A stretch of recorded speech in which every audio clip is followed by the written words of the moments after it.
that's the front. The air goes in and it gets squeezed and squeezed, so it gets extremely hot.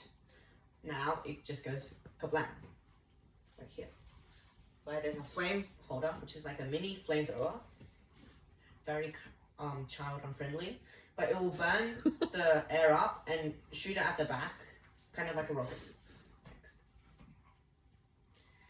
And now this is another engine. There's a lot of engines today, so it's known as a turboprop, and it's because there's like a little big thingy looking like a prop up there. So it's basically like the same thing. So there are compressors which some of them don't really like spin, but some of them actually like spin to compress. And then there's ignition, and then the turbine spins, which actually is connected to the prop at the front, and it starts spinning and spinning, which pushes air backwards. And also, at the end, there's exhaust, which also creates additional thrust. Next. So this is just the difference between a turbojet and a turbofan. Next. So how afterburn does this work? Now, these are what create the very hot-looking fire out behind a jet, military jet, which basically burns a lot of dinosaurs.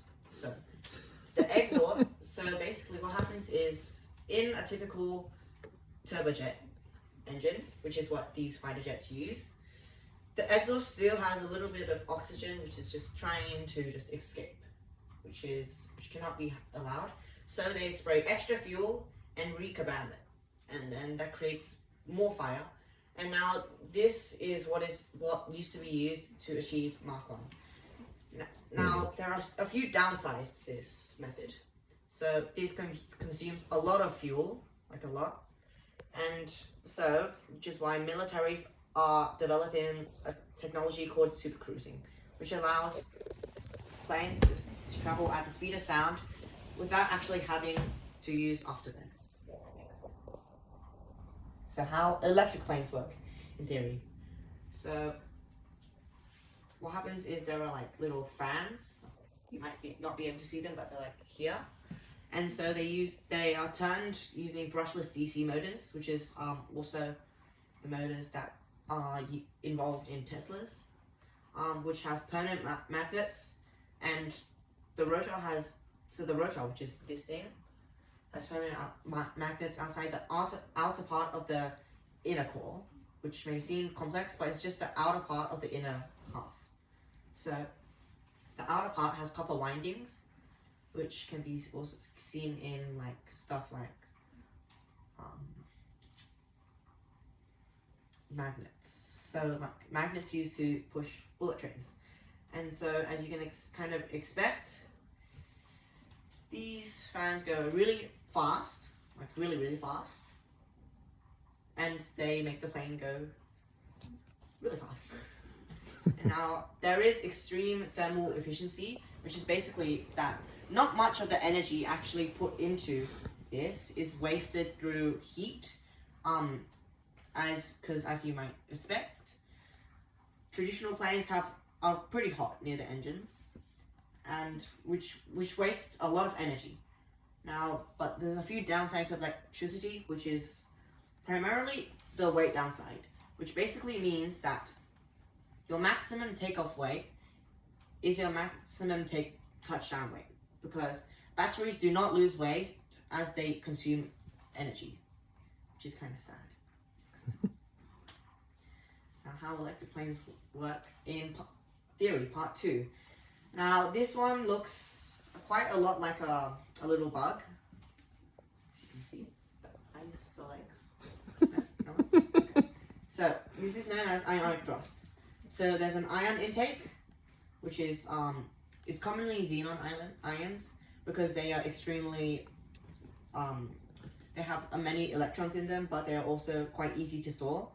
And so these are positively charged, which means they have lost an electron.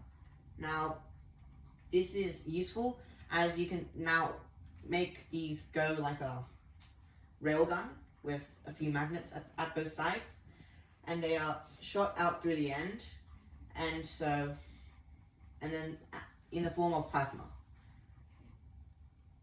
Now, the way that such xenon atoms are actually created are, so you have the xenon here, which is like the green little thingies, and so they are completely obliterated using electron guns, and now this makes them this will give them electrons, and some of them will lose electrons, which makes it possible for these to be accelerated at the back.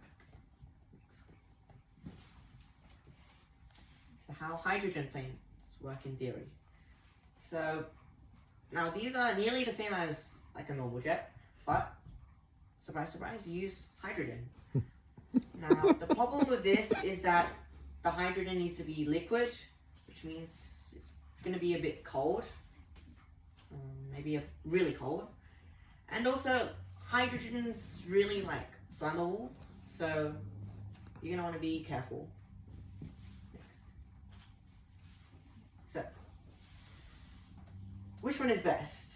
So, as you can kind of see, kerosene, if we really want to continue on our climate change goals, probably not the best way to go. And electrical and hydrogen are both very similar because they kind of have like similar performances, but still they're not the best.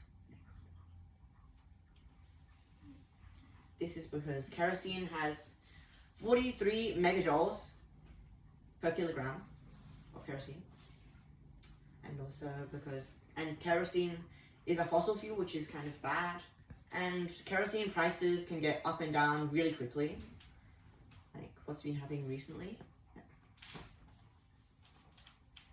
Electrical has a really big downside in that it only has 1 megajoule slash per kilogram of energy, kilogram of battery basically. And also electricity is prone to fire, and also as mentioned before, electricity cannot lose any weight. Next. Hydrogen is extremely fuel efficient with 143 megajoules per kilogram of hydrogen, or maybe even just liter. So hydrogen, but the problem is that hydrogen requires a lot of energy to even extract in the first place, which probably isn't that good in terms of energy consumption and just the extra fossil fuels. And also hydrogen is extremely cold. Now, because of this, you get to have an extra slide where I get to kill you once more. So the best method that fossil fuels can be reduced is probably hybrid fuels with today's research.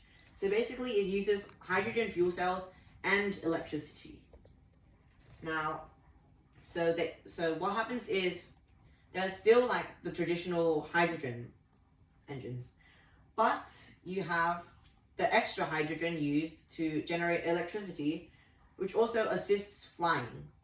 So it's kind of like a win-win. Next. Okay, bye. Bye. Thank you for listening.